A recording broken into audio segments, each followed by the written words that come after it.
Swamp Thing Annual 2 from 1985. This is the final story in the arc that's been going on for a year that started with the anatomy lesson. And this follows up issue 31, where Swamp Thing defeats Arcane, but Arcane in the process has killed Abigail. Abigail, his niece, is dead. Her soul's been consigned to hell. Her body was restored by Matt Cable. It breathes, but her soul is still gone. And all seems lost. But it's superhero comics, so all is not lost.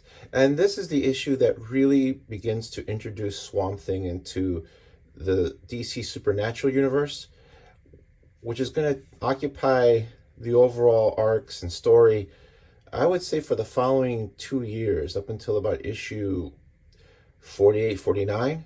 So you're talking year and a half, a little bit more than a year and a half. So let's begin.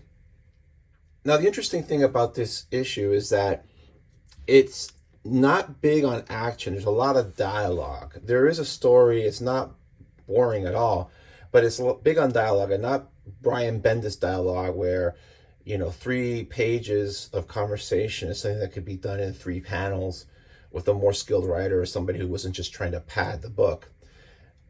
So, but it's interesting in the way it unfolds. It's sort of, I guess in spirit, is trying to be like the Divine Comedy by Dante, but in superhero form.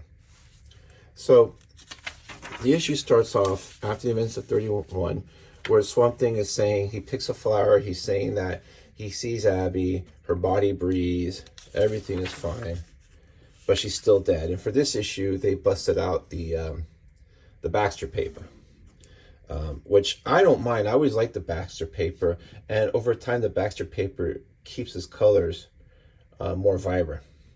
So he has her here, and he's just thinking, Abby, I would do anything and go anywhere to save you, but he's talking to himself, he's like at a loss of what to do, and he says, and I'm shackled through this body. And I love these 3 panels because they show him halfway, then they zoom in his face, and he's thinking as a realization, and then they zoom in on his eye, and he just thinks, no, I'm not.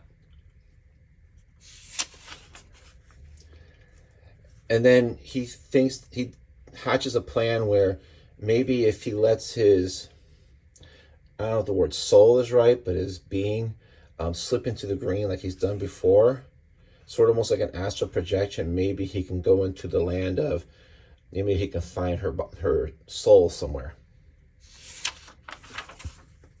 So as he's going through the green, he goes in this place full of mist and shadows and fog with this light, and he's not sure where he's at. And then this woman comes up and says, hey, mister, have you seen my son, Jerry? He was, I can't find Jerry. And she's not at all cognizant of the fact that he's like a 7-foot tall swamp creature. She's just talking to him like, I was looking for Jerry, and I was taking him to school, and he was making noise in the back, and I turned around and told him to shut up, and I pulled into an intersection, and she's like, oh my God, where's Jerry? And, oh, sorry, I skipped the page. She's like, oh my God, I can't find Jerry. And all of a sudden, this kid comes out and goes, hey, Mom, I'm sorry I had to wait a couple of minutes, but I'm here now. And she's happy to see him, and he goes, hey, thanks, mister. And he's completely nonplussed that he's talking to a swamp creature. And then at the end, he goes, we gotta go here towards the lights. And she goes, do you know this place? He goes, yeah, it hasn't been that long since I've been here. So Alan Moore is basically intimating that there's reincarnation, which, like in the 80s America, you had a lot of this right-wing stuff going on, very Christian conservative stuff. So, just intimating without saying there's reincarnation was kind of like unexpected, but kind of cool. Then Swamp Thing is like totally confused of what's going on, and then the Deadman appears. And so, for those of you who don't know, Deadman, he was a circus performer. He's been known as the Deadman, wear this mask but white makeup. He was shot by the mob, and his soul was, saved by the Hindu goddess Ramakrishna. And his superpower is that he can inhabit bodies and have them do what he wants, sort of like Quantum Leap. And when he leaves, they have no recollection that they were possessed, and to do good and the right wrongs. And then eventually the gimmick is that once he's done enough, he's allowed to ascend to heaven or nirvana, whichever one. I know they're different, but whichever one, because I'm sure if he's Hindu or not. So he's talking to him and he says, I'm looking for someone. He goes, well, I haven't seen anybody here recently, so she's probably not around. And then he goes, hey, you may want to go towards the lights. And he goes, the lights, and you see these lights, and these lights are like those lights that people report when they have near-death experiences. So he's like really terrified. He goes, you mean I'm supposed to go there in the face of God? And and Deadman goes, hey, listen, well, don't worry, she's always been good to me. He goes, she? He goes, well, listen, I don't know what they told you, but there's this lady Ramakrishna. And again, what they're doing is they're not giving you the whole origin. Like Marvel would tell you the whole origin, or tell you this yellow box, please see issues, whatever, for the origin, and they would explain the whole deal. If you know, you know, and if you don't know, just enough to kind of like tie into the continuity. And then as he's talking, the Phantom Stranger appears. Because Deadman says, well, maybe you got some friends that can, like, I can't go into heaven, but maybe you got some friends. And then the Phantom Stranger appears.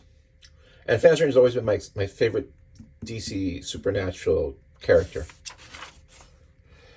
So they meet, and what's funny is, like, they're not enemies, but you can kind of tell that the Phantom Stranger is kind of like needling Deadman a bit, because he's like a quote-unquote younger, newer at this. And he's just kind of like likes bugging him, and it's not that thing where you have like in superhero comics where superhero goes, "Hey, Phantom Stranger, how you doing?" "Oh, I'm great, Deadman." Like, you can just kind of tell they have their own personalities, and they don't get along. And Deadman, and so Swamp Thing says, "Hey, look, I've met the Phantom Stranger before. I'm in good hands." And he goes, "Maybe one day I can help you." And Deadman replies, "I should live so long." And that's just his personality. He kind of like is like grumpy, but not a bad guy, and just does that joke like, I should live so long. So then Swamp Thing tells Phantom Stranger, look, you know why I'm here? And he goes, yes, we saw the soul of Arcane being sent to hell. And he's telling them, I'm looking for Abby. So Phantom Stranger says, look, take my hand. And they go into the light. And the next scene, they're hearing this beautiful place outdoors with waterfalls and greenery, and it's just sunny and it's beautiful blue sky. And so Phantom Stranger asks him, is this heaven? He goes, well, it's an aspect of heaven. And basically he says, like, there's as many heavens as there are people. So basically it's like, whatever you think heaven should be, that is what heaven is. So suddenly Alec Holland appears, and they realize they're in the heaven that Alec Holland occupies. And I love the use, and this is something that I've seen the entire time with this run with Steve Bissett doing pencils, these really unique layouts where it's not a 6-panel grid or a 9 or a 12 or a 4.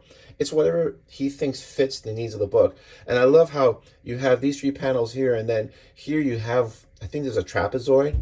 And I love how the Phantom Stranger's cloak does that thing with the wind like Batman's cape, and it kind of points an arrow to the two of them. And Alec Holland thanks Swamp Thing for burying his body in issue, I think 26 or 27, can't recall now, that one story issue. And he's explaining that, I became so attached to my body and worrying about it being buried that I couldn't get to heaven. And now you understand the reason why he was being summoned to bury it. He actually had to see it buried so that way he could be free and clear in his own mind to go to heaven. And as they're chatting, he's saying, well, have you seen Abigail around here? And he goes, no, I haven't seen Abigail here. And all of a sudden you hear Alec, and then Alec says, come here, sweetheart. And he tells Swamp Thing, hey, look, that's Linda. Now it's Linda Holland, and they do it really smartly because they just show her in the distance.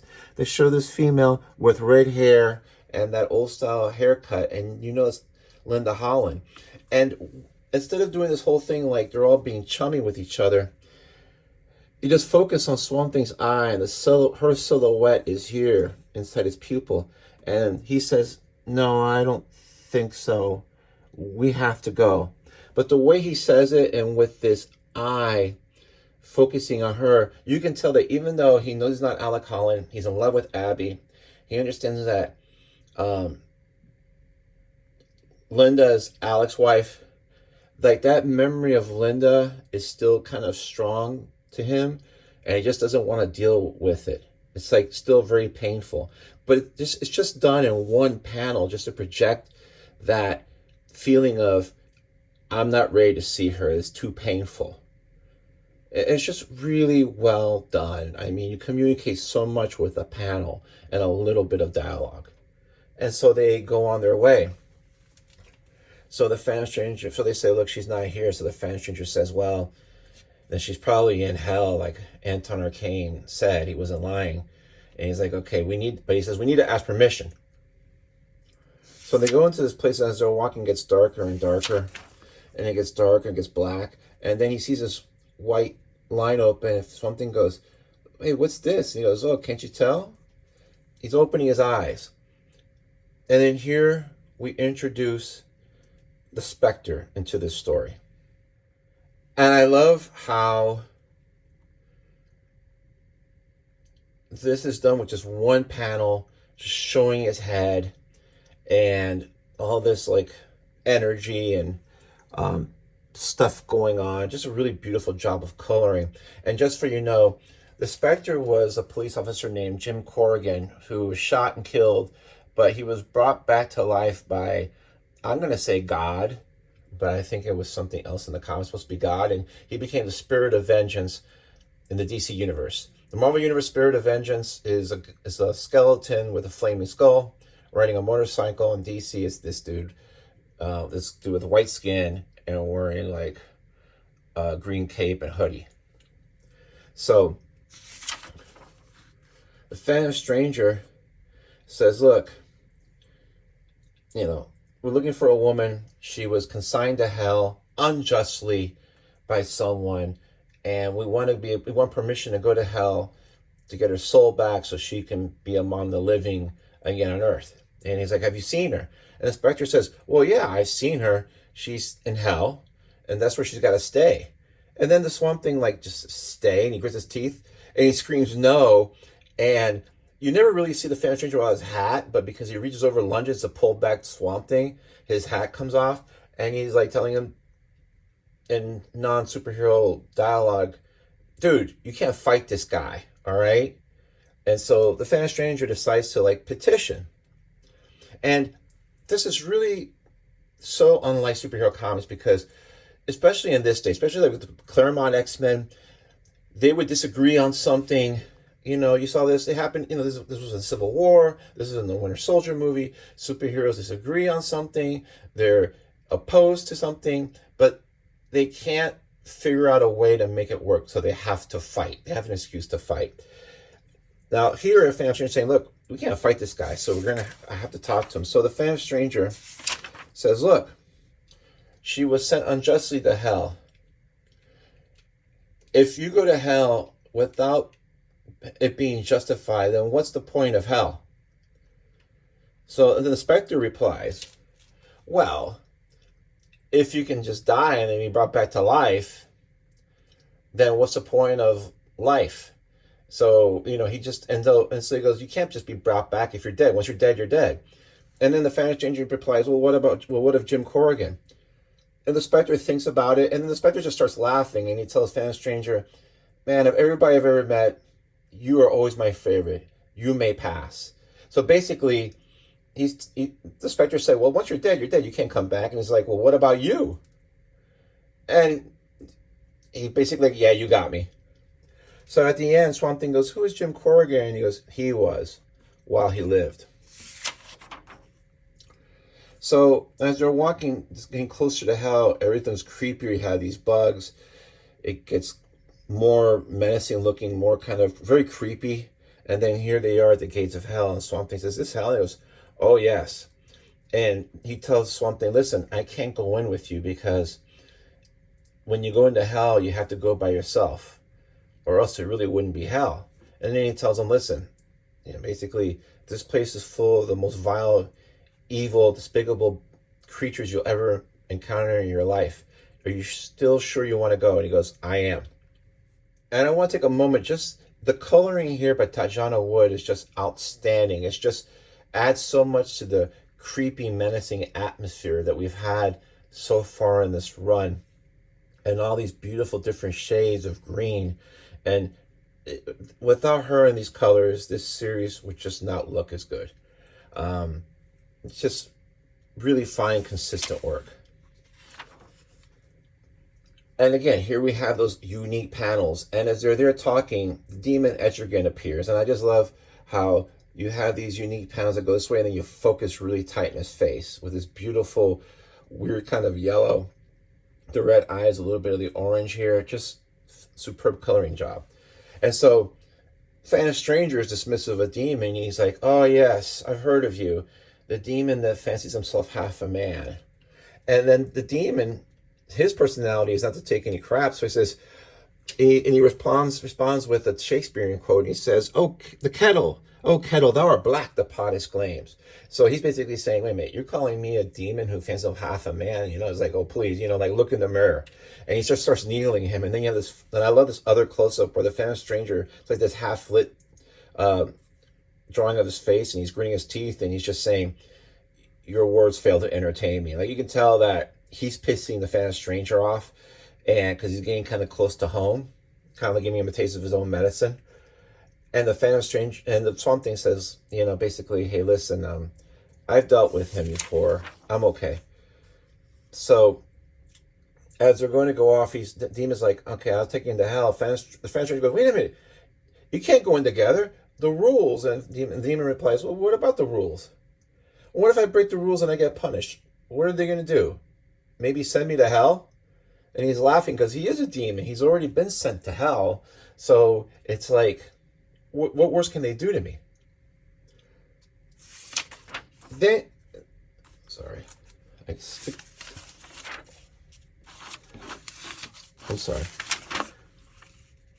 Here. So as they're walking, they bump into this demon. And this demon is here, and there's this like human slave like doing something here, cleaning something, and they're saying, hey, have you seen a woman? She came here yesterday. You see a soul of a woman? And this demon's like, well, maybe I'll ask my slave. And he goes, slave, what are you doing? And he goes, I'm cleaning your hooves, sir. And he goes, with a rag? You dare clean my hooves with a rag? And he goes, he's like, like, what do you think we let your tongue grow back for? He goes, we may have to remove it again just to teach you a lesson. And they pick him up, and then Swamp Thing goes, Sunderland? And you realize this is Sunderland of the Sunderland Corporation, the one who shot the Swamp Thing before the anatomy lesson, the one that set all these things in motion, the one that Swamp Thing killed in issue 21, which is the anatomy lesson. And he says, Sunderland? And Sunderland goes, you, the swamp creature, this is your fault. And this demon's like, you're being mean to our guests. Doing that kind of like psychological torture, where hell is just not physical pain and suffering, but it's mental pain and suffering. And then off camera, you can just tell that this is just blood, and just ripped out his tongue again. And back in the day, I forget what year it stopped, but back in the day, you couldn't show red blood.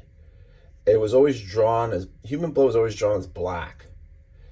I don't know why, but that's just the way it was done. So he just rips out his tongue, and the Swamp Thing is kind of like horrified, and the demon's like, look, forget these guys. These guys don't know anything. So then you have this interesting 3-panel page, and I believe this is reminiscent of some pain, some Renaissance pain that relates to hell. And the Swamp Thing asks, hey, listen, why would God create such a place like this? And the demon replies, hey, you think God created this? God didn't create this. Men create their own hell during their lives. He's like, God would love to save everybody if he could. But basically, people have free will. So they're going to do evil. And if they do evil, they end up building their hell. So when they die, they end up going to hell. And this is why they're here. Which is interesting because, again, this is the mid-'80s. So it's kind of surprising they did it. But also, this is how you sort of reconcile like the existence of a hell, but then God is supposed to be a loving being, because like if he's a loving being, then why does he send people to hell? So he's basically saying, well, God doesn't send people to hell. People send themselves to hell. And if God could, everybody be saved and everybody be in heaven, but it's not up to him. So it's very subtly, quickly done with this dialogue. Again, this is just shows you how good of a writer he is, because he can pack so much meaning and relatively few words. If Chris Claremont had to do this would have been like a 60-page story, because it seems sometimes like he was paid by the word. Moore just knows how to distill it to the essential words that are needed to sound like casual, regular dialogue, but not too much and not too little. I mean, this is why all the other writers back in the day, even Claremont owned up to this a couple of years ago in an interview, that they would all read Alan Moore and just think, damn, this guy's the best. Even egomaniacs like Chris Claremont had to admit to it. So you turn the panel and then you see this creature and you see Swamp Thing. He just has this angry face and he just says Arcane. And then you see that Arcane, this is his punishment. He's just hatching eggs in his body here. And he's like, yeah, it basically tells him, this is horrible, but you know what? I got my revenge. I sent my niece Abigail's soul into hell, so it was worth it.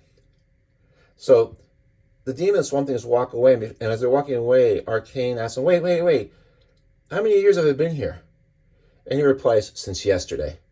And he just says, yesterday? And then they do that Alan Moore thing where somebody's just screaming over multiple panels, because it's just conveying that his experience is so horrible that what's happened in a day has felt like years. Just to kind of convey how horrible hell is. So as they walk, you see these white legs and that little bit of yellow dress that you have here. And you realize this is Abby's soul and they found her. So, and you have all these demons saying, oh, I could use her hair as this, or I could use those, feet, or I could, and they're just trying to figure out like what they could do. And then the Swamp Thing just get out of my way. And then as he sees her, she's in one piece, she's whole.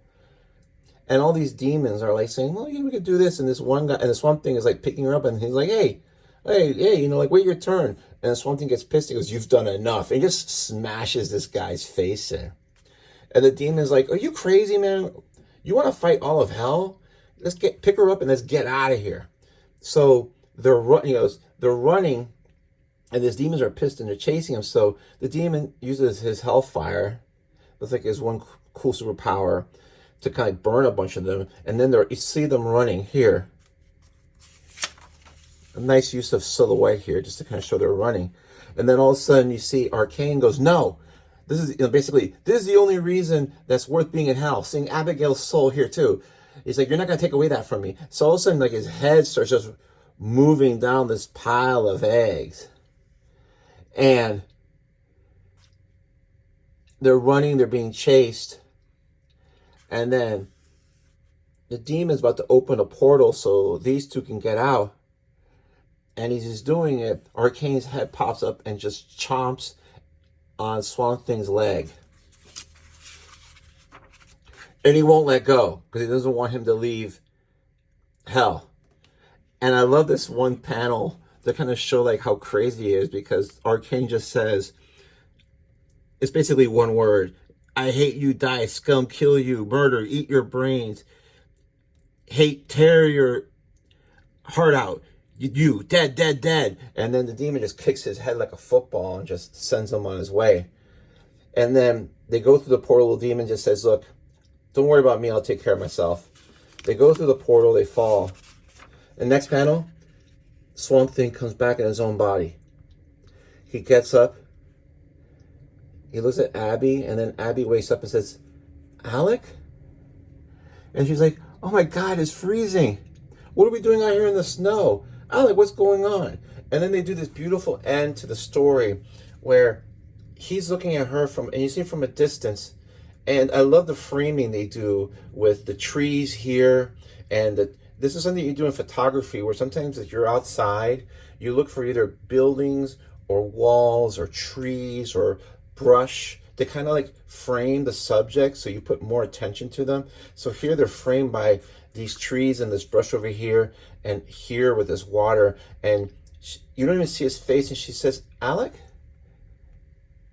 what's the matter? She goes, Alec, you're crying.